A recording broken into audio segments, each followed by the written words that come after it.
జీవం గల దేవుని సంఘంలో నాటబడిన వ్యక్తిగానే ఉన్నావా? లేదా కొంతమంది ఇన్స్పెక్టర్లాగా వస్తూ ఉంటారు దేవుని మందిరాలకి. ఈరోజు ఇక్కడికి, వచ్చే ఆదివారం అక్కడికి, ఆ తర్వాత మరొక చోటకి, ఆ తర్వాత మరొక చోటకి. వీళ్ళు సంచార విజిటర్స్గానే ఉంటారు, కానీ ఒక సమగ్రమైన జీవం గల దేవుని సంఘంలో నాటబడే అనుభవం వారిలో ఉండదు.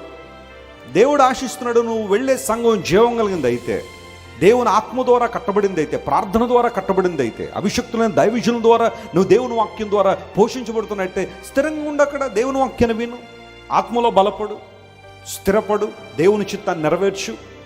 వాక్యం ఎక్కడైతే నీకు సమగ్రంగా అందుతుందో, నీ ఆత్మకు ఆహారంగా ఉన్న దేవుని వాక్యం నీకు ఎక్కువగా అందుతుందో, అక్కడ జీవం గల దేవుని సంఘంలో స్థిరంగా ఉండు. అంతేగాని మా బాబాయ్ గారి సంఘం అండి ఇది, అందుని బట్టి అక్కడికి వెళ్ళాల్సిందని లేదా అని ఫీల్ అయిపోతాడండి. బాబాయ్ గారు ఫీల్ అయితే అవుతారు, దాంట్లో ఏముంది? అక్కడ నీ వాక్యం అందకపోతే నీ బాబాయ్ గారు ఏంటి, నీ మామయ్య గారు అయితే ఏంటి?